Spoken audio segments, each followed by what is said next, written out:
참으로 저희를 사랑하시는 하늘에 계신 우리 아버지, 이 땅에서 고아할 수밖에 없고 버려질 수밖에 없고 외면당할 수밖에 없었던 우리를 아버지께서 피로 사셔서 친족을 삼아주시고 군인자로 삼아주신 그 놀랍고 경이로운 그 사실을 이제 우리는 알았습니다. 그리고 우리는 세천사의 기별이 무엇인지도 알았고 요한계시록의 그 모든 말씀의 비밀을 우리는 깨달았습니다. 아버지, 우리가 집으로 돌아가서 이 말씀을 더 숙고하고 정말 내 것으로 받아들일 수 있도록 저희들에게 그런 열정을 허락하여 주시옵소서. 정말 오순절날에 그들이 성령을 받기 위해서 모였을 때 아버지, 우리가 준비가 되었으니 성령을 부어줘서 그렇게 외쳤던 것처럼 우리도 우리가 준비되었 사실을 서로 우리가 알고 정말 형제들과 연합하여 아버지여, 우리가 준비되었사오니 늦은 비 성령을 부어주시옵소서. 그리고 우리 마음을 사리거나 또 옆에 사람들과 견주거나 뭔가 비교하기보다는 내 온 한 몸을 부살려서 정말 문 영혼을 구원하고자 하는 그 열정을 저희들에게도 허락하여 주시옵소서. 아버지, 사도 바울이 예수님께서 우리를 위해서 목숨을 버린 것 같이 우리가 형제를 위하여 목숨을 버린 것이 마땅하다고 그렇게 말을 했었습니다. 우리도 그 외침을 외칠 수 있도록 도와주옵소서. 예수님께서 우리를 위해서 십자가에 못 박히신 그 복음과 그 열정과 그 능력이 우리에게도 임하셔서 우리의 자녀와 우리 이웃과 온 세상을 향하여 그런 모습이 전해지도록 아버지 도와주시옵소서. 정말 우리 부모님들을 정말 잘 섬기도록 도와주시고 지금 이 복음을 이해하지 못하고 떠도는 우리 자녀들도 아버지 그 마음을 깨우셔서 우리 마음이 하나가 되게 도와주시옵소서. 정말 이 귀한 자리를 허락하여 주신 것 감사드리오며 또 우리가 그렇게 마음을 연합할 수 있도록 인도해 주셔서 참으로 감사합니다. 우리 지원자님께 더 큰 능력을 허락하셔서 우리 믿는 모든 자들의 마음이 하나가 돼서 참으로 무사람들이 하나님이 저들과 함께 계시다는 그 소리를 듣고 정말 빨리 속히 이 복음을 들어서 온전한 하나님의 영광 속에 우리가 주님의 책임을 맡기를 원하오니 저희들을 참으로 불쌍히 여기시고 긍휼히 여기셔서 저희들을 도와주시옵소서. 이 온 한 시간 주님의 성령으로 충만하게 하여 주시옵기를 간절히 바라오며 예수님 이름으로 기도합니다. 기도하시는 분의 구구절절 그 가슴이 우리의 가슴에서도 느껴지지 않습니까? 우리가 한 마음으로 기도하는 기도가 되었으면 좋겠습니다. 전기밥통 기억하시죠? 알면 쉽고 모르면 어렵다. 이번 세미나는 또 전기밥통이 자꾸 나오네요. 알면 너무 쉬운데 모르면 너무너무 어렵다. 그래요? 네. 저 유튜브에서 강의 듣고 오는 환자분들이 또 그런 말 합니다. 이렇게 쉬운 것을 몰라서 헤맸구나. 모르면 어렵고 알면 쉬운 것, 너무 쉬운 것. 하나님은 우리에게 어려운 거 하라고 안 하십니다. 너무 쉬운 것. 구원받기가 어려울까요? 쉬울까요? 쉬워요. 너무 쉽습니다. 너무 쉽습니다. 구원 안 받기가 어렵습니다. 예. 자, 성경에 하나님은 창조주십니다. 하나님의 말씀은 없는 것도 있게 하십니다. 안 되는 것도 되게 합니다. 우리 큰딸이 와서 저 딸 앞에서 일을 하고 있는데 제가 얘를 어려서부터 하도 내 옆에 끼고 일을 시켜가지고 얘한테 가르쳐준 건 일밖에 없는 것 같아요. 예수님을 잘 가르쳐서 그 속에 예수님 씨를 넣어줘야 되는데 맨날 일을 벌려놓고 지가 뒤따라서 일을 다 해야 되니까 집도 다져야 되고 밥도 해야 되고 시장도 가야 되고 뭐 생각을 다 해야 되잖아요. 제가 입이 떨어지면 지는 벌써 행동이 나가야 되니까. 이 엄마 밑에 살면서 얼마나 얘가 힘들었겠어요. 스트레스 많이 받았어요. 나는 얘가 이렇게 스트레스 받고 있는 줄도 몰랐어요. 참 우리 딸 잘한다. 어떻게 이렇게 순종할까. 참 잘한다. 그러고만 있었는데 나중에 보니까 속에 무의식 중에도 이 분노가 있잖아요. 엄마에 대한 분노가 있어요. 이게 스트레스가 계속 쌓인 거죠. 그러면서 배운 게 일이라. 근데 제가 뭐든지 얘보고 이걸 이렇게 만들면 좋겠다. 이거 이렇게 하면 좋겠다 하면 예. 그럼 딱 해요. 어떤 거는 보면 이거는 나는 도무지 못하겠네. 예, 이거 어쩌면 좋겠냐 하면 알았어요. 그럼 딱 해놓는 겁니다. 그래서 무슨 일이든지 일을 척척척. 그래서 제가요. 제 입에 말이 딱 떨어지면 야는 딱 해내는 애라. 요 아이하고 지금 30년 이상 일을 하다 보니까 다른 사람은 아무리 시켜도 못 알아들어. 다른 사람하고 일을 하면 굉장히 답답해요. 야는 그냥 이거다 하면 착착착착. 우리 베델수야원에 북에 들어오면 우리 선교사들 3명 내보내고 지 혼자 하는 애예요. 일 잘해요. 근데 얘가 일 잘하는 게 나는 너무 가슴 아파요. 지금 집을 짓고 있는데 그 지가 다 또 지가 연구해서 뭐 인건비 줄인다고 지가 일을 다 하는데 나는 그게 가슴이 아파요. 내가 얘한테 평생 일하는 것밖에 안 가르쳐줬구나. 중요한 걸 다 놓치고 이 일을 이리 잘하듯이 예수님을 입만 열면 예수님 얘기가 착착착 나오면 얼마나 좋겠나. 제 가슴이 참 아프죠. 정말 제 가슴 아픈 제 얘기입니다. 그래서 제가 지금 가장 기도 많이 하는 게 우리 딸을 위해서 기도하고 있습니다. 예수님, 저는 천국에 못 가도 우리 선아는 가야 됩니다. 둘 중에 하나만 간다면 우리 선아 보내주세요.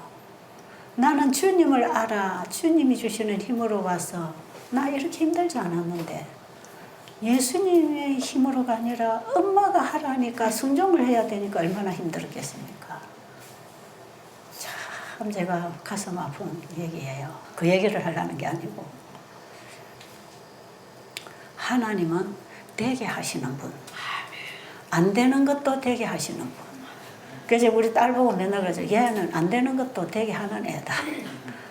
그렇게 제가 믿고 시킬 만큼 안 되는 거는 되도록 해가 만들어내는 애라.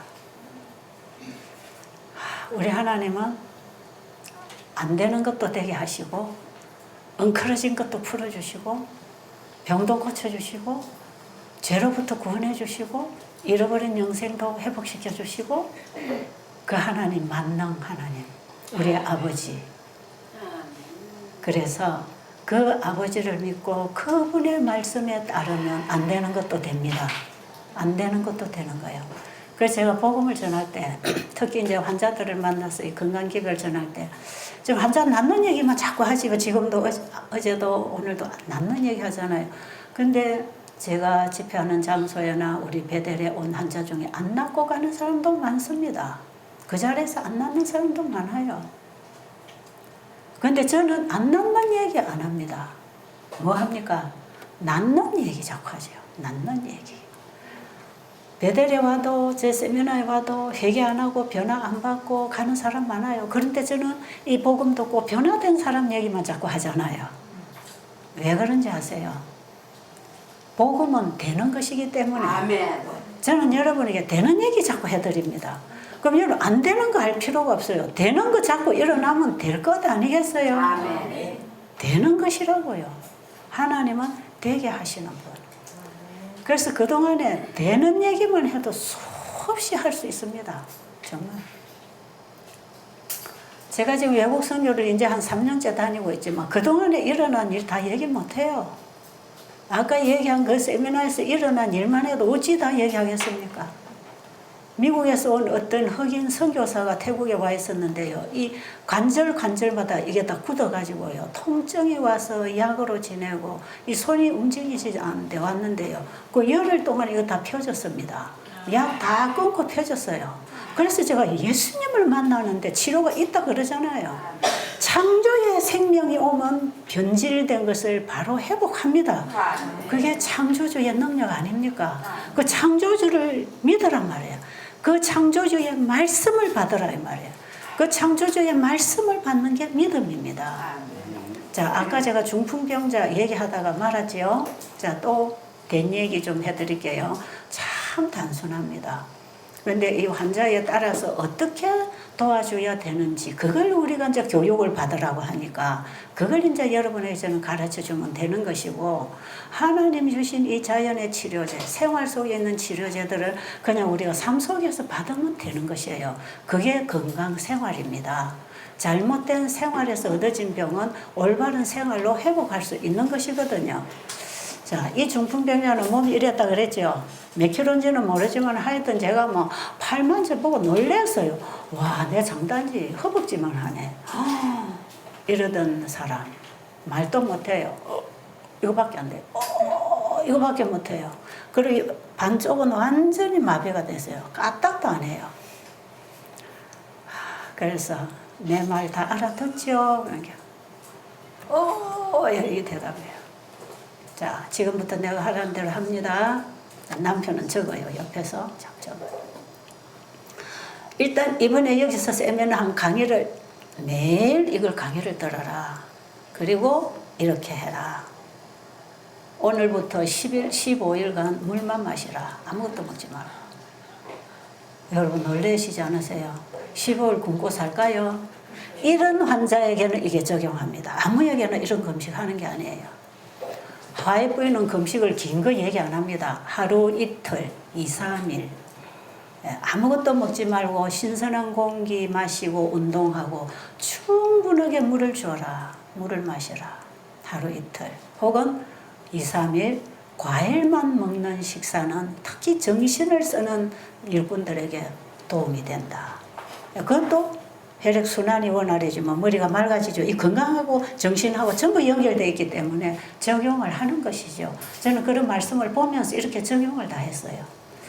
자, 며칠 동안 물만 먹이는 금식을 할 때 우리 몸에 쌓여있는 노폐물이 나가면서 피가 맑아집니다. 피가 끈적끈적하다가 물을 먹으니까 피가 물렁물렁해질 거 아니겠어요? 당연하지요. 그게 혈전도 풀어집니다. 그리고 금식을 하면 몸 자체에서 생체작용이 일어나기 때문에 그 혈관벽에서나 우리 세포 사이에서 살아나는 생체작용이 일어나면서 거기 있는 기름기나 이물질을 밀어내줍니다. 밀어내줄 때 우리가 운동하고 물 마시면 이거 계속 순환을 하면서 다 걸려서 신장으로 걸려서 소변으로 대변으로 다 나가요. 그리고 호흡기를 통해서 모공을 통해서 노폐물이 엄청 나갑니다. 이럴 때에 외부로부터 음식이 안 들어오면 몸은 몸에 있는 것을 태워 쓰기 시작하기 때문에 먼저 노폐물부터 다 청소해서 꺼냅니다.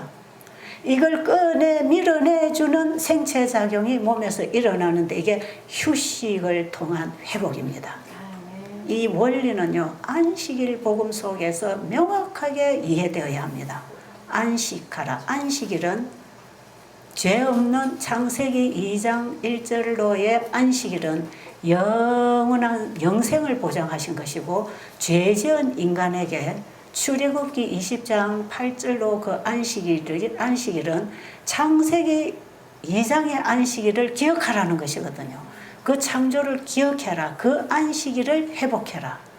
그 창조주를 믿고 그 말씀에 순종하는 그 안식에 들어갈 때 예수님이 아버지가 일하시니 나도 일한다고 하는 그 아버지와 아들의 믿음 관계를 통해서 아버지가 아들을 통해 일하신 것처럼 우리도 그 안식에 믿음과 순종을 통하여 안식에 들어갈 때 내 안에 주님이 일하시는 거 아닙니까? 이게 회복을 가지고 오는 것이에요. 진정한 믿음으로 말미암은 의인은 예수님이 고백하셨어요. 내가 하는 말은 내 말이 아니고 아버지가 하시는 말씀이다. 내가 하는 일은 내가 하는 게 아니고 내 아버지가 하신다. 아버지가 나와 늘 함께 하시는데 내가 아버지의 계명을 지켜 행함으로 함께 하신다. 그리고 안식일을 범한다고 유대인 바리새인들이 예수님을 공격해 올 때 아버지가 이제까지 일하시니 나도 일한다. 이게 뭐예요? 이게 믿음으로 말미암는 하나입니다. 하나. 예수님은 우리와 아버지를 하나 만들어 주려고 오신 분 아닙니까? 그러니까 우리가 예수 안에서 아버지와 하나 되는 것이에요. 이게 믿음입니다. 여기서 일어나는 일들이 아버지의 일이기 때문에 의입니다. 내 행위의 의가 아니에요. 자, 그러면 이 믿음으로 말미암은 의라고 하는 이 생명의 법칙, 이 법칙 안에 우리 인체 안에서도 이 법칙 안에 다 들어와서 살고 있다 이 말이에요. 그게 우리 몸도 하나님께 맡기고 하나님이 일하시도록 맡기는 것은 내가 하던 일을 내 몸을 내가 관리하던 거 멈춰라. 그러면 하나님이 일하시겠다. 여러분 환자가 의사한테 수술을 받으러 가면 뭐 하시요? 맡기면서 뭐 합니까? 잠자지요. 마취시키지요. 수술실에 의사에게 몸을 맡기면 이 환자는 아무것도 하면 안 됩니다. 움직여도 안 됩니다.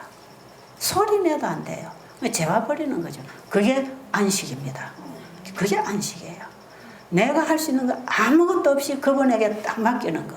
그럴 때 의사가 마음대로 편안하게 잘라내고 끼워넣고 깁고 다 하고 나면 잠 깨워서 그냥 살면 되는 것처럼 우리가 하나님께 나를 온전히 맡길 때는 하나님이 우리를 수술하시도록 치료실에 나를 넣는 것이에요. 이게 금식입니다.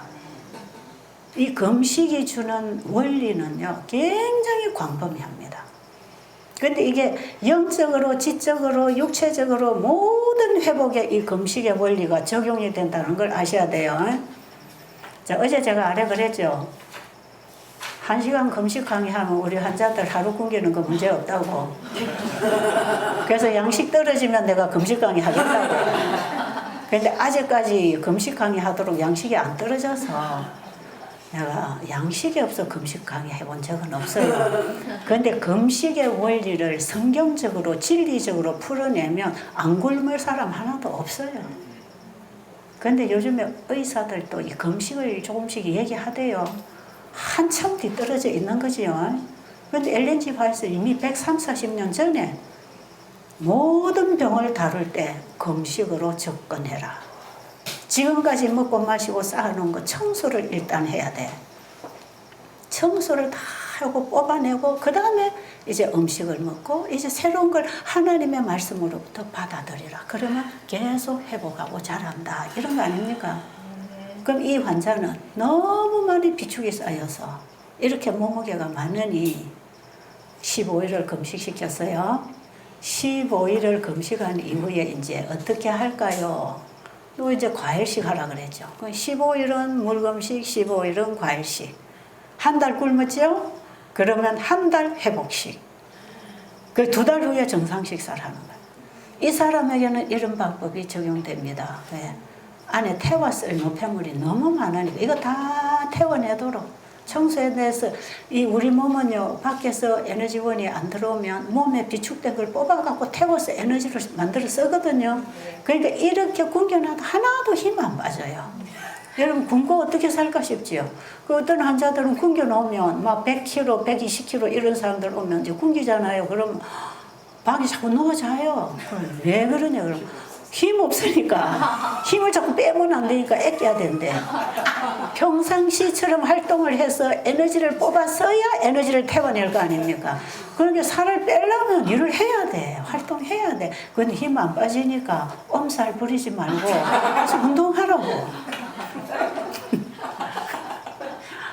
그럼 이제 나가서 운동해요. 신기합니다. 열을 굶고 신기하네. 열을 내가 안 먹고 살다니요. 근데 이 사람은요. 열흘 15일 동안 딱 금식을 하고 나서 그 온 사진이 침대에 이제 들어놓고 있다가 일어나 섰다. 지 혼자서 섰다. 누워서 꼼짝도 못하고 말도 못하던 사람이에요. 이제 순환이 다 이 순환기가 열리죠.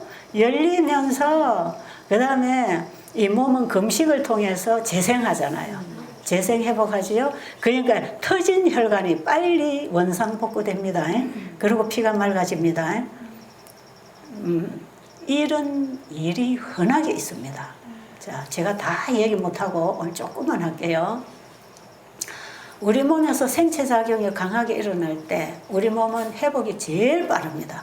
그래서 아이들은 잠잘 때 잘하고 환자는 잠잘 때 치료되고 건강한 사람도 잠잘 때 회복합니다. 재충전이 되잖아요. 이 잠이라고 하는 것, 휴식, 안식일, 그 진리 속에 다 같은 맥으로 흐르는 이치가 우리 인체, 몸을 쉬어줄 때 몸 안에서도 재창조가 일어납니다. 누가 하십니까? 하나님이 일하신다 이 말이에요. 하나님이 일하시는 게 재창조 회복이에요. 이런 현상이 금식 때 일어나요. 그래서 엘린 G. 화이트 여사가 모든 환자들에게 하루 이틀 금식을 하고 한 2달 절제를 시키면 모든 질병에서부터 회복되는 것을 경험할 것이다 그랬어요. 그런데 진짜 경험합니다. 그러니까 제 경험은 한 부분이고 우리는 그 말씀에서 답을 잡고 하면 되겠습니다. 자, 그러니까 제 얘기 너무 많이 들으려고는 하지 마세요. 자, 그 다음에 이 환자가 그 다음에 며칠 지나니까 또 노래를 불러. 기타 치는데 뭐 하고 노래를 이제 부르는 거야. 또 그런 사진이 또 와요. 또 얼마 지나면 모래사장에 가서 걷고 있다. 또 얼마 지나니까 뭐 계단을 오르락내리락 혼자서 다니고 있다. 그러다가 우리가 거기서 만났지 않습니까? 그 토토하고 같이 그 집회에, 1월 집회에. 네, 이렇게 날씬해갖고 아주 높은 구두 신고 탁 정장 입고 착착 나타난 사람.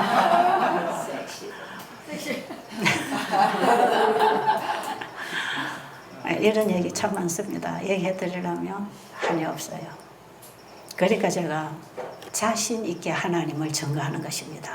우리 하나님 지금도 일하신다. 그분이 내 안에서 일하시도록 그분의 말씀을 내 안에 받아 먹어야 됩니다. 아시겠죠? 하나님의 말씀이 힘이고 생명이고 창조력이고 능력이니까 하나님의 말씀이 내 속에 내 영의 양식이 되면 나의 영과 혼과 무능을 일으킵니다. 저 중풍병자 일어나는 거 보세요. 요한복음 5장에 보면 38년 된 중풍병자도 일으켰잖아요. 어떻게 일어났습니까? 예수님이 일어나 걸어가라. 그 말씀을 받아들일 때 그 일이 일어나지 않습니까?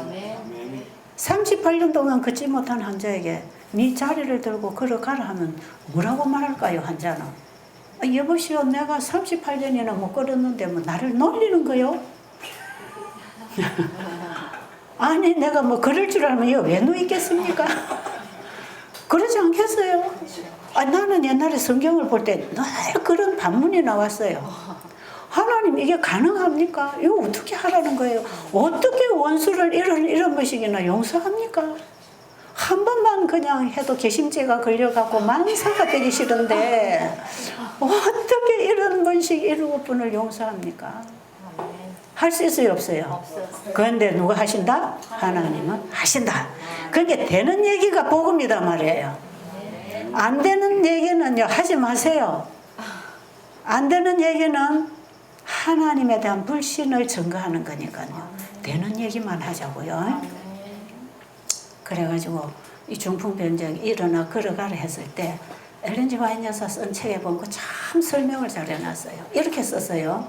시대 소망에나 정로의 계단에 이분 얘기가 나오는데 그게 화이트 여사는 이렇게 참 잘 풀어놨어요. 예수님이 일어나 내 자리를 들고 걸어가라고 말씀하실 때 환자 자신으로서는 불가능했지만 그분의 말씀을 믿을 때 그 말씀을 믿었다 하는 것은 말씀을 받아들였다는 것이고 말씀을 내 마음에 받아들였다는 것은 행동이 나오는 거 아닙니까? 그러니까 행동이 없는 믿음은 그 자체가 죽은 것인데 그 환자가 예수님이 일어나 걸어가라는 그 말씀을 받아들였을 때 일어나려고 했다. 그래서 일어나려고 하니까 일어나졌다. 이렇게 돼 있어요. 하나님의 말씀을 받아들이면 그 말씀이 나를 일으키지요. 그 모든 행동에 내 의지가 같이 가야 돼요. 나의 선택이 같이 들어가야 돼요. 믿습니다 하고 끝나고 순종이 없으면 아무 일 없어요. 그런데 믿습니다 하는 그 믿음에 내 의지가 굴복되어서 그 말씀을 받아와야 됩니다. 그게 방법이에요. 자, 그러면 그 말씀을 내 마음에 받아들이면 그 말씀이 내 속에 오면 이제부터는 말씀이 나를 움직이게 합니다. 말씀이 창조력이 있으니까 나를 움직이게 할 거 아니겠어요. 그런데 그 환자의 상태를 화이트분이 기록할 때 하나님 예수님이 일어나 걸어가라고 하니까 걸어가려면 일단 일어나야 되잖아. 그렇죠? 일어나려고 할 때 일어나졌고 걸으려고 발을 옮길 때 걸어졌다. 하나님 말씀은 그렇게 한 발짝 한 발짝 따라갈 때 말씀이 육신이 되고 현실이 됩니다. 아멘. 이렇게 쉽단 말이에요. 38년 된 중풍병자에게 일어나 걸어가라 하면 불가능이고 말씀하신 그분이 그렇게 하실 걸 믿을 때 따라가는 것입니다. 말씀 따라 일어났단 말이에요. 말씀 따라가는 게 믿음으로 사는 것입니다. 이거 하나 여러분이 딱 붙잡으면 만사를 그렇게 여러분의 삶을 이제 하면 되겠습니다. 원수를 사랑하라. 절대로 안 돼요. 노력 일평생 해도 안 됩니다. 근데 원수를 사랑하라고 하는 그 말씀을 받아들이기 위해서는 원수를 미워하는 거 포기해야 됩니다. 같이 가야 돼. 언제든지 말씀을 받아들이기 위해서 내가 포기되는 경험을 해야 돼요. 그게 선택. 나의 의지의 활용 아닙니까? 그죠? 그래서 원수 미워하는 거 포기해야 사랑하라는 말씀이 들어올 거 아닙니까? 근데 하나님은 사랑하라 하셨는데 나는 못해요 하고 원수를 꽉 품고 있으면 끝날까지 이건 안 돼요. 이거 되는 방법 아무것도 없어요. 왜? 원수에게 사랑을 줄 수 있는 사랑은 우리에게 없기 때문에 우리 노력으로는 안 됩니다. 네, 그분이 사랑하라는 그 말씀을 받아들이기 위해서는 내 손에 잡고 있는 나를 놔야 되잖아요. 그때 들어와서 힘을 줍니다. 그래서 원수가 없어지는 것입니다.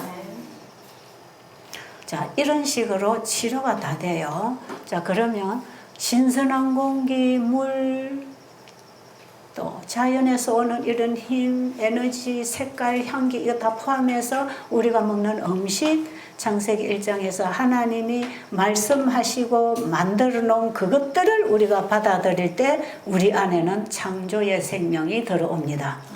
그래서 아침에 말씀드렸죠.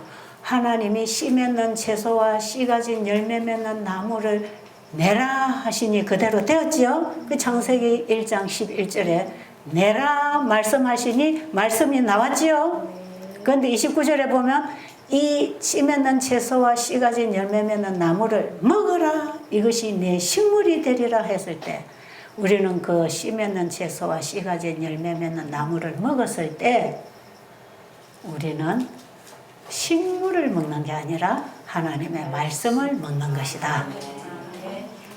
조금 전에 내 방에 누가 와서 남편에게 순종해야 되겠다 이런 말 했어요. 어제 우리 섬이 자매가 간증한 거에 많이 효력이 일어난 것 같아요. 이제 여자들이 남편 말 안 듣는 여자들이 이제 남편 말 듣기로 결심한 것 같아요.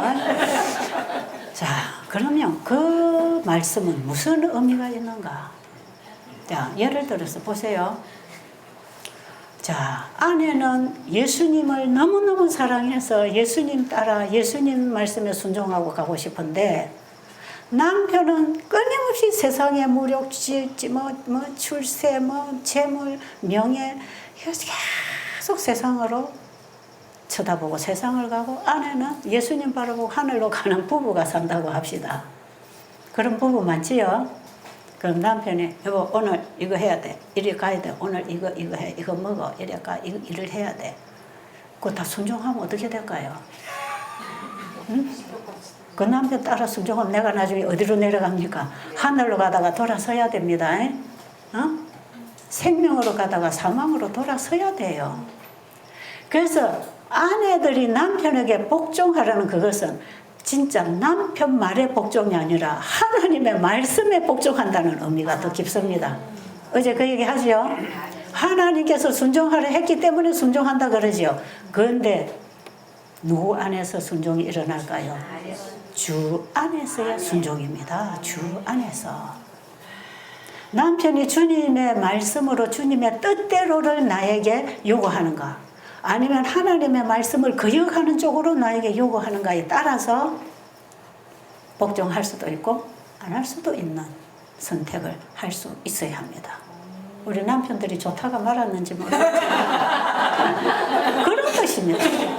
그리고 아내들이 남편에게 복종해야 된다는 얘기는 철저하게 예수님과 우리의 관계를 지금 설명하는 거거든요. 교회와 예수님에 관하여 얘기하고 있잖아요. 에베소 5장 31절 이후로 보면 예수님과 우리의 관계는 예수님은 전적으로 우리를 회복시키는 말씀을 하시기 때문에 우리는 100% 순종하면 회복합니다. 그 예수님과 우리의 관계를 믿음과 순종의 관계로 하나 되는 복음을 부부 관계를 통해서 설명하고 있는 게 가정입니다. 그래서 우리가 보이는 이 세계 얘기는 보이지 않는 영적 세계를 설명하는 하나의 비유밖에 안 됩니다. 그러니까 무조건 남편이 하나님도 모르는데 남편 따라가 다니다 보면 예수님하고는 점점 멀어집니다. 이해하시죠? 그거 잘 알아서 하세요. 그렇다고 또 남편 말하는데 무조건 또 막 그렇게는 하지 말라는 거죠. 우리가 진리에서 벗어나지 않는 한 연합하는 게 좋습니다. 누구와도 그렇습니다. 아무리 믿지 않은 사람이라 할지라도 나의 영생 문제와 하나님과의 내 믿음 관계를 깨는 일이 아니면 그거는 순종하는 게 좋습니다. 그래서 서로 화목하는 게 좋지만 예수 안에서는 분쟁이 일어나게 돼 있다는 것도 아셔야 합니다. 자, 이제 또 다른 치료 하나 병 얘기할게요. 자, 죄는 누구 탓입니까? 죄는 누구 탓입니까? 어제 우리 최경훈 목사님이 이 조사심판, 이게 영원한 복음이라고 하셨는데 정말 그 속에 복음이 있습니다. 진짜 복음이 있어요. 조사심판을 누가 하시게요? 예수님이 하시는데요. 죄는 죄대로, 의는 의대로 공의로운 심판을 지금 하고 계십니다. 이 심판을 어디서 시작하셨냐면 죄가 들어온 거기서부터 했어요. 그렇죠? 이 심판이 없으면요, 우리에게 영원한 복음이 또 될 수가 없어요. 예수님이 영원한 복음이시지만 이 심판을 해주지 않으면 우리에게 영원한 복음이 될 수가 없죠. 우리에게서 죄를 완전히 분리시켜 잘라주시는 일을 하셔야 되잖아요. 자, 그럼 보세요. 죄가 어디서 왔나? 여러분, 우리 속에 다 죄가 있습니까? 죄 있어요, 없어요? 죄 없는 사람 있어요.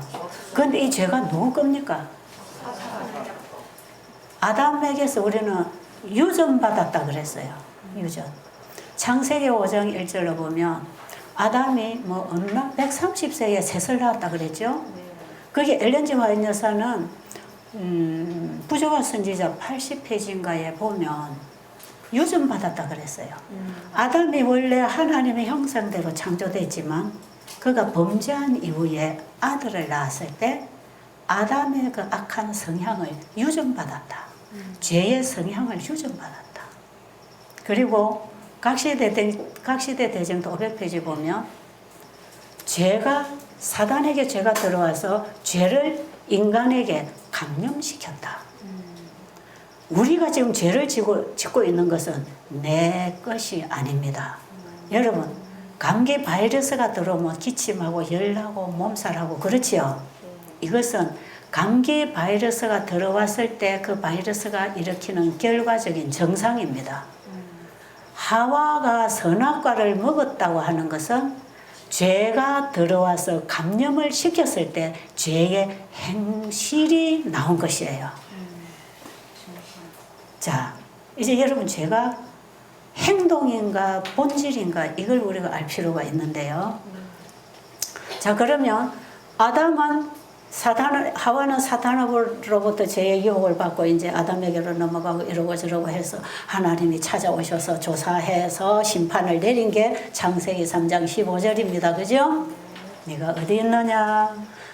조사해서 구해 주시는 심판을 하시는데 죄가 누구에게 있느냐를 심판해야 되는 것입니다. 그렇죠? 그러니까 나중에 물어보고 조사를 해보니까 죄가 누구에게서 왔지요? 자, 아담에게 물어보니까 아내에게서 왔고 아내는 물어보니까 어디서 왔지요? 뱀에게서 왔어요. 그러니까 하나님께서 바로 너구나. 거기서 딱 선고 내렸습니다. 너는 앞으로 여자의 후손이, 너는 여자 후손의 발꿈치를 상했지만 여자의 옷은 네 머리를 박살낸다. 그러니까요. 죄가 들어온 이후에 죄를 지은 인간이 약간 고생은 하지만 구원해주는 복음이고 사탄에게는 영원한 멸망이 선고된 것입니다. 이게 확실한 조사 후에 결정되는 심판 아닙니까? 이 심판, 조사 심판이 마지막에 이 지구의 죄의 역사를 끝낼 때 또 해야 될까요? 해야 될까요? 아담의 후손들 다 조사해야 될 거 아닙니까? 그래서 아담 이후로 죽은 의인들 조사합니다. 다 조사해가지고 죄를 회개하고 용서받은 자들의 죄를 다 도말하되 짓고 회개한 죄 플러스 앞으로 나올 수 있는 속일 거 하는 죄까지를 완전히 도말해서 누구에게 넘겨줍니까? 네가 했구나. 네가 죄를 가져다 줬지. 네가 다 가져가. 그리고 죄를 누구에게 넘겨주지요? 사탄에게 넘겨줍니다. 그리고 그것을 죄는 완전히 죄로부터 벗어나서 영원한 의인 만들어주는 게 지금 하늘에서 하는 조사심판입니다. 복음입니다. 그래서 조사심판은 복음이라고 하잖아요. 전에 조사심판을 복음이라 할 때 제가 귀가 번듯했습니다. 그렇지. 누가 조사하니까요. 죄인을 위하여 피 흘리시고 그 죄의 값을 지불하신 그분이 인류의 죄를 받아서 사탄에게 넘겨주실 자격이 있지요. 예수님은 사탄과 더불어 싸워 이겼다. 이게 중요하다고 계속 말씀하시잖아요. 그래서 우리도 이기게 해주실 거지요. 이기는 방법이 이 병이 낫는 길하고 똑같다 이 말이에요. 자, 그런데 이제 제가 들어온 그곳에서 하나님이 조사해서 선고하신 것, 선언하신 것, 이제 지구 역사 마지막에 마쳐야 될 거 아닙니까? 그냥 마지막 조사 심판하지요? 그렇죠? 그럼 지금 우리는 우리의 모든 과거에 지은 죄와 앞으로 나올 수 있는 죄덩어리 나를 전부 누구에게 가져가야 됩니까? 예수에게 가져가면 예수님 이거 없는 것처럼 다 지워버리고 그 죄를 사탄에게 옮겨서 사탄은 영원한 멸망으로 끝납니다. 그리고 나중에 계시록 20장에 가면 완전히 영원한 불로 살라서 영원히 끝내버리죠. 죄는 누가 책임져야 된다? 에? 죄는 죄를 가지고 온 장군인이 책임져야 돼. 그런데 그 죄가 사단으로부터 온 것을 우리는 부모로부터 전염되고 감염되고 해가지고 우리 안에도 죄성이 흘러서 우리 인간은 가만히 있으면 죄만 생각하고 죄만 짓고 우리는 아무리 착한 생각해도 그 죄입니다. 죄. 의인은 없나니 하나도 없다. 아담과 같은 죄를 짓지 않아도 우리는 다 아담과 같은 죄인이다. 그렇죠? 그래서 한 의가 와야 돼. 첫째 아담이 죄를 전수했고 그래서 아담 안에서 다 죽은 것 같이 둘째 아담 그리스도 안에서 다시 삶을 얻는다. 이 복음 아니에요. 자, 여기서 여러분 우리가 날마다 저지르고 날마다 화나고 싸우고 괘씸하고 욕하고 상처 주고 이런 온갖 더러운 것들 이거 어디서 나옵니까? 내 안에 뭐가? 죄가 만들어내는 정상들입니다. 감기 바이러스가 들어오면 감기 정상이 나오는 것처럼 죄에 감염된 죄인들은 정상을 나타내기 마련이지요. 그러니까 아무리 착하게 보이는 사람도 자존심 상하게 하고 손에 끼치고 툭 치면 푹 올라옵니다. 속에 들어있는 거 푹푹푹 올라옵니다. 그거 없는 사람 하나도 없어요. 그러니까 예쁘고 편안하고 상냥하고 친절한 사람 너무 믿지 마시고 건드리면 안 됩니다. 푹푹 튀어나오게 돼 있어요. 자, 어떤 아주머니가 왔어요. 부산에서. 우리 교회 집사님이 환자를 데려왔는데 나이가 저보다 조금 작은 것 같아요. 몇 살 아래 떨어지는 아줌마인데 몇 년 전에 이분이 왔는데 눈에서 막 열이 팔팔팔팔 얼굴이 막 상기돼 가지고 막 화가 나가지고 막 감당할 수 없는 그런 인상. 이 말 억양에서도 막 분노가 칵 찬 이런 사람. 이런 환자를 데려왔어요. 근데 이 사람은 뭐 지금 뭐 몇 년 동안 우울증 약을 먹고 뭐 약을 먹고 뭐 수면제를 먹고 뭘 먹고 뭐 이러는 환자인데 잠을 하나도 못 잔대요. 그러니까 이 사람이 막 이제 일을 저지를 판이라 이 우울증이 심각해지면 살인도 범하는 겁니다. 그러니까 이 옆에 있던 우리 교회 여집사님이 이 환자를 데리고 베델로 왔어요. 처음에 와서 제가 상담을 하는데 제 말을 안 들어요. 딴 데 쳐다봐요. 전혀 말이 안 들어오는 거예요. 뭐 말하든 말든. 예. 알려고도 안 하고 들으려고도 안 하고 치료를 받아보려고도 안 하고 그냥 분노가 꽉 차 있어요. 그래서 이 사람은 상담이 안 된다. 그냥 숙소로 보내자. 그리고 그 데리고 온 집사님이 한 며칠 같이 있어줬어요. 놔놓고 오면은 또 따라가 버릴까봐 같이 이제 있는 거예요. 근데 한 3일쯤 지나니까 이 여자 혼자서 제 사무실에 왔어요. 오더니 하는 말이 원장님, 내가 집에 가서 우리 며느리를 머리카락을 다 뽑아버리고 싶은데 맨정신으로는 못하고 미친 척하고 하면 안 될까요?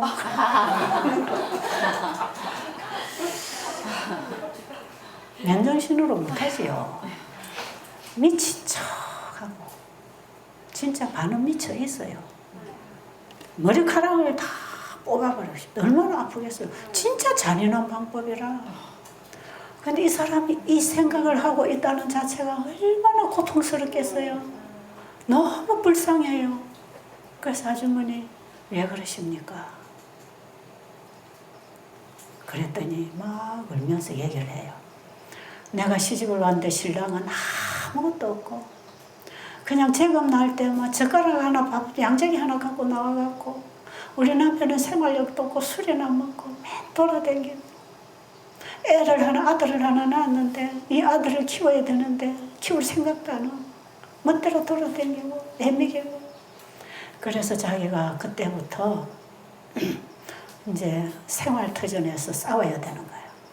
시장에 나가서 채소 장사도 하고 남의 집에 파출부 노릇도 하고 공사판에 가서 노가다도 하고 닥치는 대로 수입이 많은 거 수입을 얻을 수 있는 일은 뭐든지 다 해요.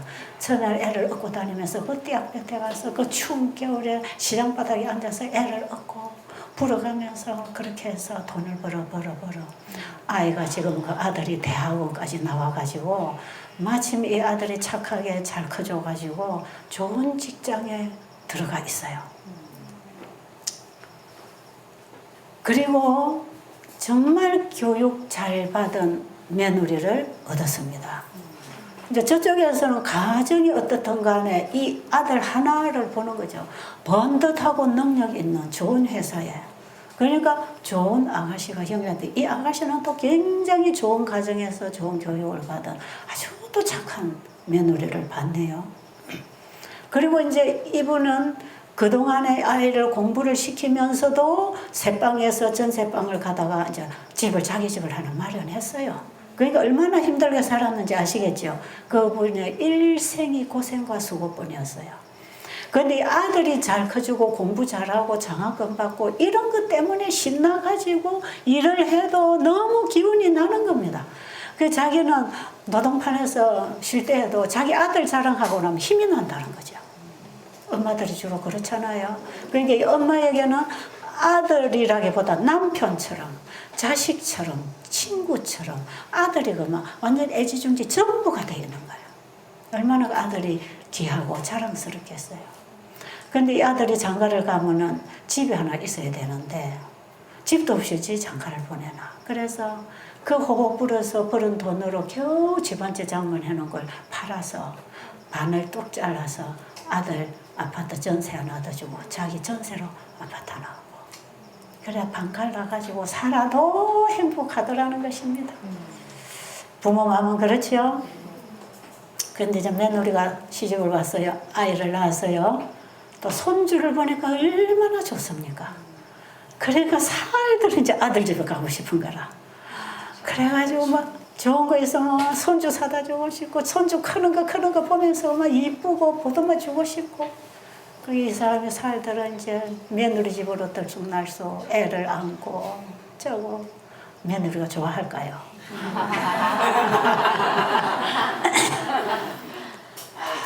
며느리 좋아 안 합니다. 며느리는 얌전하고 교양이 있는데 이 시어머니 이런 사람은 쿡쿡쿡쿡 말도 이러고 성질도 이렇고 자기가 이만큼 됐다는 자존심이 목에까지 차가지고는 함부로 야 이래 저래 저래 아들한테도 이래 저래 왜 이랬어 며느리한테도 야 너 이러고 저러고 이렇게 하니까 이 며느리가 이제 못 견디는 거죠. 그러니까 언젠가 한번 아들이 그러더래요. 엄마 우리 집에 좀 안 오시면 안 되겠어요? 왜? 내가 왜 너희 집을 못 가냐? 내 아들 집에 내 손주 보러 내가 너희 집에 와서 밥을 달라나 돈을 달라나 밥 달라고도 안 하고 돈도 달라고 안 하는데 이 며느리는 감당할 수 있어요 없어요? 없어요. 없지요? 없어요. 그런 게 이제 집에 신랑이 들어오면 이제 끌고 대는 거죠. 시어머니 좀 어머니 좀 안 오시면 안 되나? 그 얘기를 다 들어보면 아들이 자기 아내에게 창피하기도 하고 엄마를 이해는 하지만 자기 아내도 이해하는 거 아닙니까? 내 아내가 이걸 감당을 못하겠다는 거 아들은 너무 잘 알죠. 이제 자기 아내를 계속 이해를 시키다가 이게 지나치니까 아내가 이제는 못 산다고 뒤집어지는 거예요. 그러니까 아들이 엄마 우리가 갈게 제발 우리 집에 이제 좀 오지 마세요. 이 소리를 딱 듣고 이 어머니가 뒤집어졌어요. 뒤집어질만 하지요? 뒤집어졌어요. 뭐라고? 내가 니를 어떻게 키운 자식인데 요 며느리라는 게 들어와가지고 내 아들을 뺏어가서 엄마하고 아들하고 관계를 끊어놓다니 이게 나한테 어떤 아들인데. 그래서 여러분 너무 아들이 소중한 집에 시집가면 며느리 고생합니다. 네, 진짜예요. 너무 아들 끌어안고 있는 시어머니한테 가면 며느리 질투 받습니다. 그 나중에 심하면요 누워 자는데 마루에서 하고 있어요. 어떤 사람은요 한 방에 잔답니다. 심각한 사람 그래 해요. 그래갖고 여자들이 병들어 오는 여자들 많아요. 그거 놀라운 일 같지요. 지금도 그렇습니다. 그래가지고 이 어머니가 화병이 나버려요. 그게 1년 가고 2년 가고 이게 골마 터지는 거예요. 억울할 거 아닙니까? 그래가지고 저는 딱 들어보니까 며느리도 불쌍하고 시어머니도 불쌍해요. 아들도 맞아요. 아들도 가운데서 뭐 고래 싸움에 새우 덩 터지는 거지 뭐. 아들이 얼마나 괴롭겠어요. 이 관계가 지금 묘하게 돼 있잖아. 그래서 내가 그 얘기를 듣고 아주머니가 미친 척하고 며느리 머리카락을 뽑으면 속은 시원하겠지요. 그러나 그 아들은 엄마로부터 영원히 떠날 것입니다. 다시는 회복을 할 수 없을 겁니다. 그런데 아주머니, 지금 아주머니가 그런 생각을 하고 잠을 못 자고 몇 년 동안 시달릴 때 아주머니가 행복했어요? 불행했어요? 불행하지요. 아주머니가 하고 싶어 합니까? 하기 싫은데 합니까? 하기 싫은데 괘씸해서 그럽니다. 나도 어떤 때 내가 왜 이러지? 저렇게 금이오게 키우는 아들이 지금 좋은 각시 만나고 아들 놓고 잘 살고 있는데 내가 왜 이러지? 내가 하나 양보해버리면 될 텐데 왜 내가 이렇게 쏘을 끓여야 되나? 그런 생각을 하면서도 그 생각만 하면 불이 터진대요. 그 며느리를 가서 딱 없애버리고 싶은 거라. 며느리만 안 들어와서 내 아들하고 나하고 아무 문제 없는데 이 며느리가 들어와서 이렇다. 그게 딱 박혀있죠. 이분의 이해력은 거기까지입니다. 더 이상 이해 안 되는 분이에요. 이게 한계입니다. 그분의 한계예요.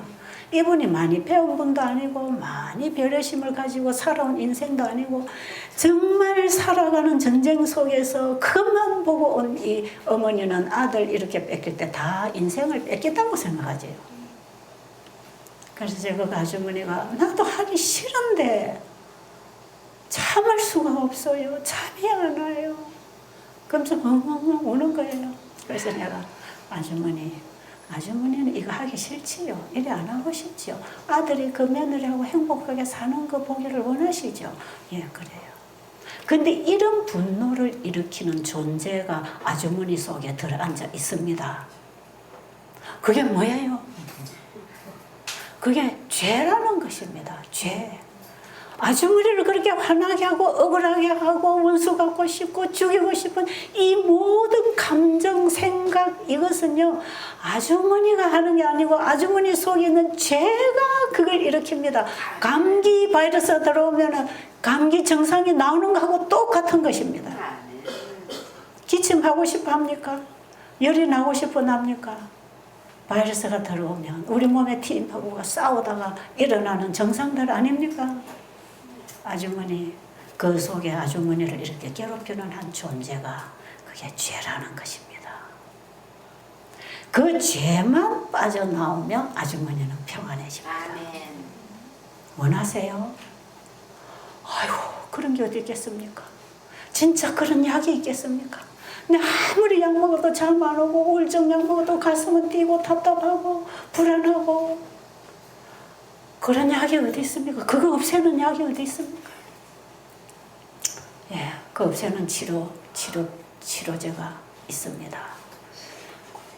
우리의 죄를 사람으로부터 끌어내서 없애주실 분이 계시는데 그분이 예수님입니다. 아주머니 예수님 얘기 들어보셨어요? 별로 뭐 예수 믿는다고 뭐 친구들도 교회 다니고 해도 나는 그런 데 안 가봤고 모르겠습니다. 그래요. 아주머니 그 예수라는 그분이 예수님 아주머니 속에 이렇게 괴락을 부리도록 생각하고 잠도 못 자게 하고 괘씸하게 하는 그 죄를 그 예수님이 그걸 거기서부터 아주머니를 구해 주시려고 이 땅에 오셔서 그분을 믿으면 그분이 그 죄를 없애줍니다. 아멘. 그리고 평안한 마음을 주십니다. 진짜 그래요? 내 옆에 교회 다니는 사람 많은데 이런 거 안 가르쳐 주던데. 진짜 그래요? 예, 그렇습니다. 그럼 어째야 예수를 믿습니까? 어째야 그분을 만납니까? 예.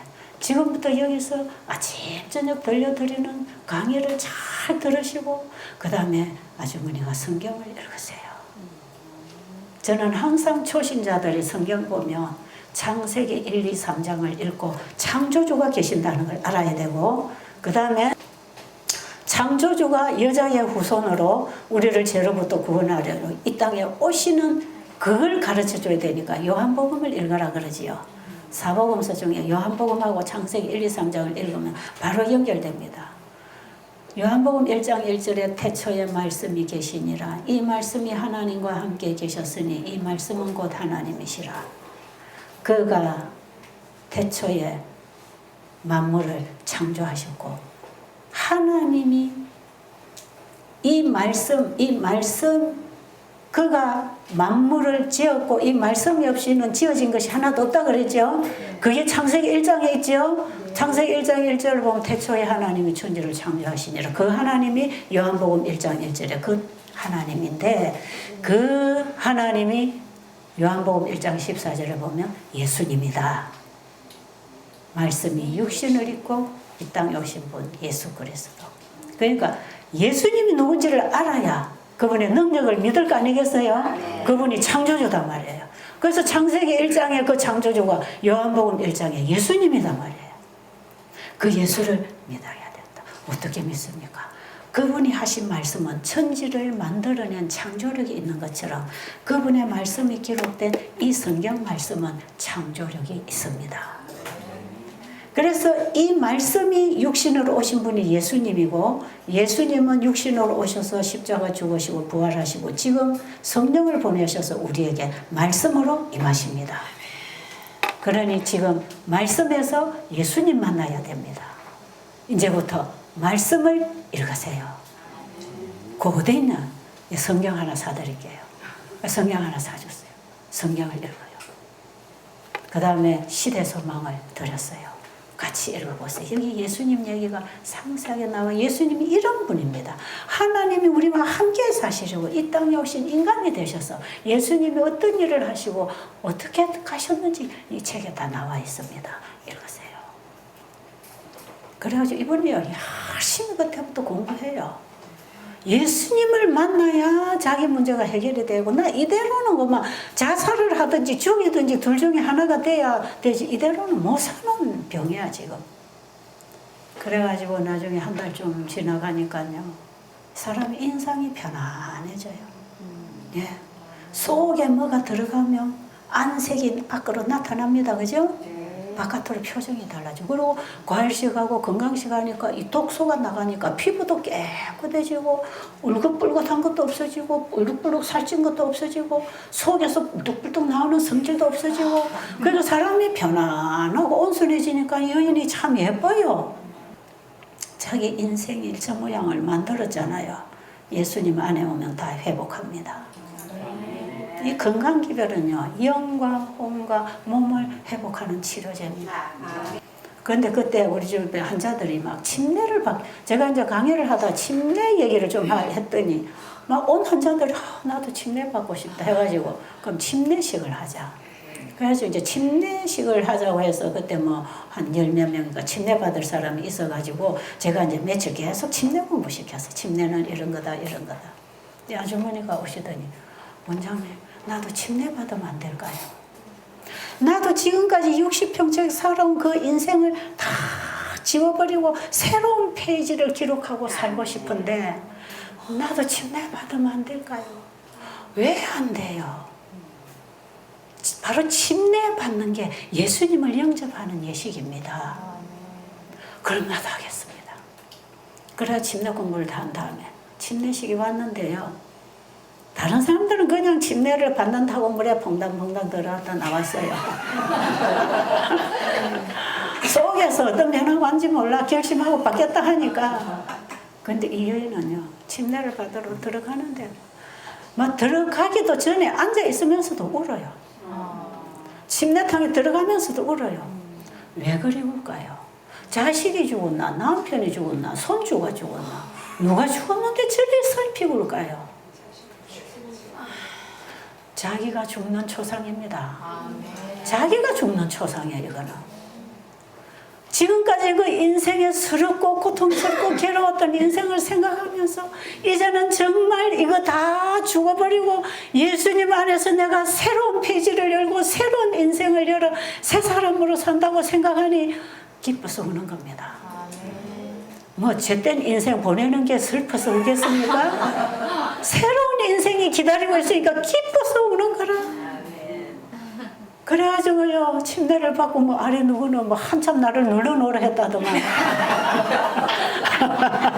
완전히 죽게 그냥 침례 주시는 목사님께 나물에다 꼭 좀 깊이 눌러주세요. 그러다 진짜 죽으면 큰일 나지요. 그래 이분 침례를 받고 나왔는데요. 자기 인생은 끝났다. 자기 이름을 부르면서 나 지금 김아무개는 이제 끝났다. 이제 나는 옛날에 나는 아니다. 이제 나는 예수님의 딸이다. 예수님의 아내다. 나는 이제 예수님과 함께 산다. 나는 죽었다. 예수님이 내 안에 사신다. 이게 진짜 침례입니다. 이야, 나 이런 기적을 봤어요. 그래가지고 이 사람 그 다음부터 얼마나 좋은지. 나중에 얼마 있으면 집에 갈 때가 됐는데 원장님, 집에 가면요 내 아들하고 며느리를 어쨌든 교회로 데려가야 되겠는데 저 아들이 내 말 들어주겠습니까? 그래서 제가 아주머니 가서 빨리 전도하려고 하지 마세요. 그냥 아들 며느리 집에 일단 가지 마세요.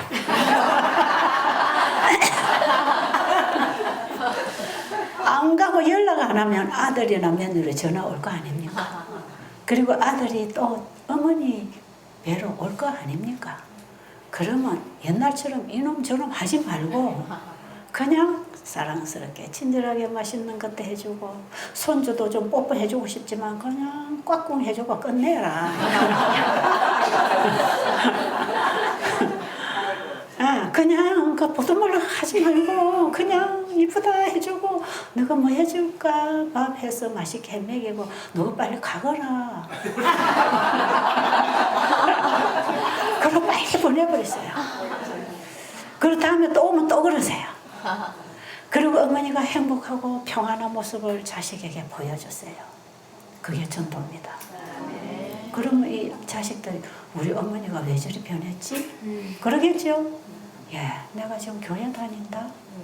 내가 예수님을 영접했다. 내가 침례를 받았다. 옛날에 내 인생은 다 죽었다. 이제 나는 새 사람이 되어서 이제 나는 영원히 우리 아버지 집에 가서 살 거다. 너희들도 그렇게 같이 갔으면 좋겠다. 너희들도 같이 예수 믿으면 얼마나 좋겠냐? 그렇게 그냥 한번 던져주고 끝내세요. 뭐 서투른 성경 가르치려 하지 말고 성경을 가르쳐서 변화되는 게 아니라 어머니의 변화된 모습 때문에 변화될 거니까 급하게 하지 말고 천천히 익혀가면서 그렇게 하고 보냈어요. 그 이후 소식은 제가 못 들었고 하나 들은 소식은 그분이 교회를 잘 나온다는 소식만 들었습니다. 해결될 수 있을까요? 여러분 속에 분노가 있습니까? 미움, 시기, 질투가 있습니까? 참지 못할 억울함이 있습니까? 그게 다 내가 하는 게 아니고 누가 하는 거다? 죄가 하는 것이다. 예수님 우리를 그 죄로부터 구원해 주시려고 오셨다. 그러니까 여러분의 남편이나 아내가 나를 괴롭힐 때 남편이나 아내가 하는 짓이라고 보면 원수집니다. 배기 싫어요. 그런데 그걸 우리는 어떻게 봐야 됩니까? 아, 저 아내 속에 죄가 들어와서 정상이 나타나고 있구나. 그래가 빠락빠락 고함 지르고 신랑을 끌고 대고 바가지를 끌고 애들한테 화를 내고 이게 전부 저 아내 속에 죄가 들어와서 정상이 나타나는 것이지 저 아내가 못돼서 하는 게 아니다. 이해해야 될까요? 예수님은 죄인과 죄를 분리해서 보셨어요. 우리가 예수님 안에서는 영안이 열리면 분리해서 볼 줄 압니다. 그러니까 나를 괴롭히는 남편이나 자식이나 아내나 무조건 누구든지 나를 괴롭히는 존재가 옆에 있다면 그 사람이 나빠서가 아니고 그 사람 속에 죄가 들어와서 그 사람의 성향에 따라서 역사하고 정상이 나타나는 것이에요. 부드러운 사람은 죄가 부드럽게 나가고요. 저같이 성질 급한 사람은 급하게 나갑니다. 그것만 달라요. 맞지요? 자, 기억 못 받아도 5분만 더 하겠습니다. 2분 지나갔거든요. 자, 보세요. 저는 제가 제일 싫다 그랬죠. 그런데요, 예수님은 나의 타고난 유전자, 내 성향이나 내 취향이나 아셔요. 그렇죠? 네. 그리고 내가 살아오면서 배양된 악습들 있잖아요. 네. 화도 자꾸 내면 화내는 적이 됩니다. 과격한 소리 자꾸 하다 습관되면 과격한 말만 해요. 이것도 다 배양된 습관입니다. 악습입니다. 이런 것들은 우리가 죄성을 타고나서 죄의 성질을 따라 살다가 배양된 이 모든 죄는 예수님이 우리 거라고 안 하시고 사단이 준 거라고 합니다. 그러니까 우리가 태어나서 성질이 어떻든지 나쁜 짓을 얼마나 했든지 그걸 정죄하는 게 아니라 예수를 안 믿는 게 죄라고 합니다. 그래서 우리는 죄인이기 때문에 구원을 못 받는 게 아니고 예수님을 믿지 않아서 구원을 못 받습니다. 저는 여기에 굉장한 위로를 받습니다. 나는 아무리 봐도 좋은 성질을 한 개도 안 타고났어. 그러니 얼마나 희망이 없는 죄인입니까? 그런데 예수님은 그걸 안 보신대요. 네가 성질이 어떻든 무슨 짓을 했든 네가 그걸 보시지 않고 뭘 보신다? 중심을 보신다. 정말 네가 나를 믿고 사느냐? 네가 나를 의지하고 사는 네 속에 내 씨가 있느냐? 예수님은 내 안에 임하시기를 원하고 내 안에 새 생명을 넣어주시기를 원하시는데 예수님이 넣어준 그 씨를 예수님은 자라게 해서 그거 추수해서 하늘에 데려갈 거기 때문에 그때는 육의 몸은 벗어버릴 것입니다. 그렇죠? 그러니까 여러분 너무 사람의 그 어떤 악한 섭성이나 어떤 이런 부도덕한 이런 인간의 모습을 가지고 그 사람을 저주하거나 비난하거나 헐뜯거나 그거는 안 하는 거라. 그거는 예수님도 안 하시는 거라. 그가 과연 예수님을 영접하고 예수님을 바라보고 하늘로 가고 있다면 하늘에서는 그걸 보는 것입니다. 자, 그 사람은 날로 후퇴하고 속 사람은 날로 새로워지는 그 새 아기를 키우는 거기에 주님은 관심을 가지고 계시는 것이지, 죄로부터 육으로 태어난 이 우리의 악한 성향들은 다 이해하십니다. 주님은 이해하십니다. 자, 우리 주변에 있는 가족들 그렇게 좀 보면 어떨까요? 어떨까요? 이제 남편 뵈기 싫어서 등 돌리는 사람 있나요? 제가요 이런 사실을 깨닫고 보니까요 누구도 미운 사람이 없어요. 근데 좀 불편은 해요. 미운 건 아는데 같이 대화를 하고 일을 하고 살려면 불편해요. 그 불편해서 싫어요. 그걸 죄라고 할 수 있겠습니까? 싫을 수 있지요. 불편할 수 있고요. 아니 안 맞는데 끼워 맞추려면 안 맞는데 그걸 맞다고 할 수 있습니까? 불편할 수 있겠지만 우리는 그런 일로 인해서 죄를 지면 안 되겠다 이 말이에요. 그런 일로 인해서 상대를 정죄한다든지 그런 사람을 헐뜯는다든지 이런 것은 진짜 주님이 기뻐하시지 않는 일이라. 자, 이제 뭘 해결해야 되시는지 아시겠죠? 저는 되는 얘기 자꾸 합니다. 되는 얘기. 이런 환자도 치료되는 거 보세요. 돼요. 어제 우리 그 서언니 자매 그거 보세요. 그게 뭐 연극하는 겁니까? 실제 아닙니까? 실제로 남편 앉혀놓고 정인 앉혀놓고 간증하는 거 보세요. 8년 동안 뭐 이혼하려고 차곡차곡 저축해 나왔다 하잖아요. 이혼하고 나면 내가 자립해야지. 그래갖고 언젠가 자립할 능력이 되면 이혼해서 남편 차내고 살라고 그렇게 준비해 오던 여인이 그 남편하고 화목하게 되는 거 보세요. 예. 가능할까요? 하나님 말씀은 되는 것만 얘기합니다. 되는 것. 안 되는 건 누구 책임인지 아세요? 안 되는 건 하나님 책임이 아니고 내 책임이에요. 우리가 멸망당하는 건 내 책임입니다. 하나님은 다 주셨습니다. 다 주셔서 받아라. 그러면 산다. 복음 아닙니까? 복음 받고 가세요. 아직 어제까지도 이 복음을 못 만난 사람은 오늘이라도 만나고 오늘 못 만나면 내일이라도 만나서 좀 이제 마치는 날은 들어올 때의 나보다 변화된 내가 되어 나가야 되지 않겠어요? 감사합니다. 기도드리겠습니다. 살아계신 우리 아버지, 아버지가 살아계셔서 우리도 살 수 있습니다. 아버지께서 우리를 구원하시기 위하여 독생자 아들을 보내주셔서 그 우리가 예수님을 붙잡고 회복할 수 있다는 이 영원한 복음 감사합니다. 오늘 우리가 이 복음 앞에 믿음으로 받아들일 수 있도록 도와주시옵소서. 예수님 이름으로 간절히 기도드렸습니다.